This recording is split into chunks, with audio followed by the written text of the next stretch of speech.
Welcome to The Explainer. Today, we're going to dive into this really chilling story about a phone call that came from a dead man. But here's the thing, we're not just here for the spooky stuff.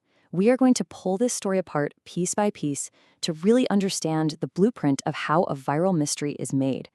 We're going to uncover the secrets to storytelling that you just can't forget. So, how do you do it? How do you make a ghost story feel, well, real? The answer isn't just about throwing in more jump scares. It's about psychology, it's about a really careful structure, and it's about the power of tiny, tiny details. We're going to break down that recipe using the perfect example. This story about a phone call that came from a man who was already gone. So here's our roadmap for today. We've got 5 key ingredients. First, crafting that perfect hook. Second, grounding the story in reality. Then, the false resolution, followed by that one unsettling detail. And finally, leaving the question wide open. These are the steps that turn a kind of creepy idea into something that sticks with you for a long, long time. All right, let's get into it. Step 1, crafting the perfect hook. You know, the best stories, they grab you from the absolute first second, way before you even know what the story is really about. See? Notice how this doesn't start with a bunch of facts or, setting the scene. It starts by pulling you directly into it with this impossible, super personal question. It forces you right away to imagine yourself in this unbelievable spot. And this technique? Oh, it's so clever. By framing it as a question aimed right at you, the storyteller just completely bypasses your logical brain and goes straight for an emotional gut punch. The focus immediately shifts from what happened in the story to, whoa, what would I do? Okay, so this brings us to a really crucial point. For any unbelievable story to work, you first have to build a world that is completely, almost boringly believable. You have to earn the supernatural moment. Let's see how this story pulls that off. And here is exactly how they do it. I mean, look at these details. They're not supernatural at all, are they? They're aggressively normal. A logistics job, a wife and daughter, a busted Android phone with a sticker from his kid on the back.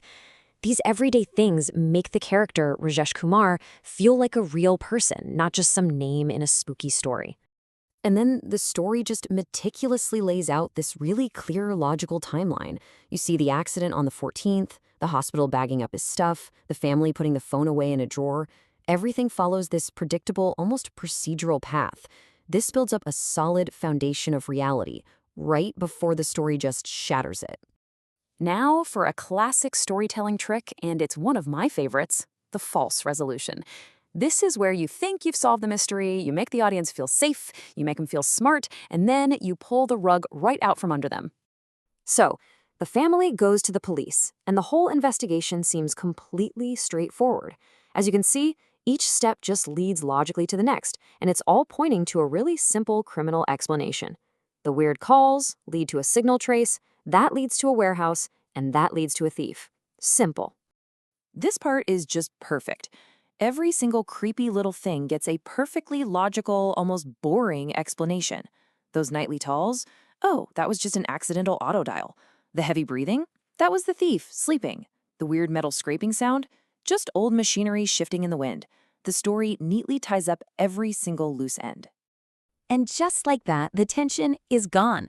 The audience can finally take a breath. The supernatural idea has been totally debunked by simple facts. Case closed. The story could end right here, just as a simple crime report. But of course, it doesn't.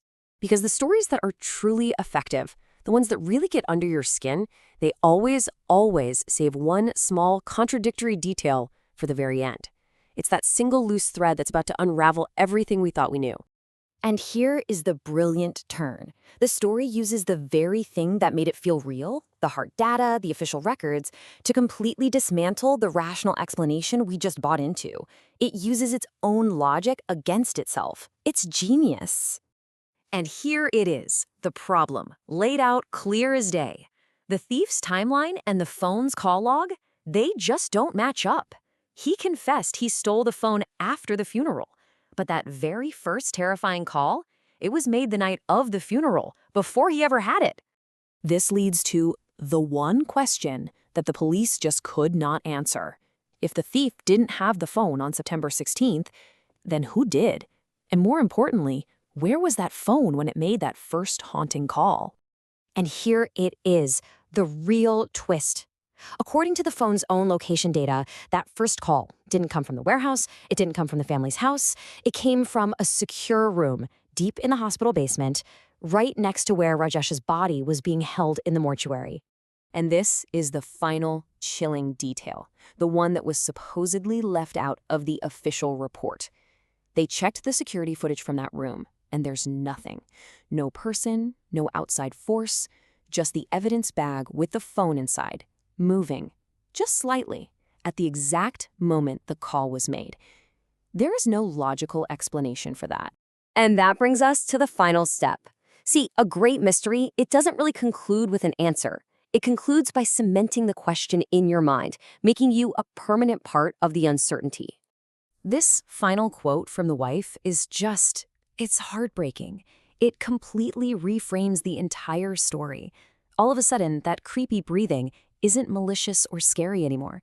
It's now recontextualized as something deeply sad, tragic, and, well, human. It's a true emotional gut punch.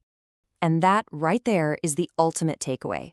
The best stories don't give you answers. They leave you with a question you just can't shake. The goal isn't to solve the mystery for the audience. The goal is to build a question so compelling, so perfectly balanced between what's real and what's impossible that they carry it with them for days.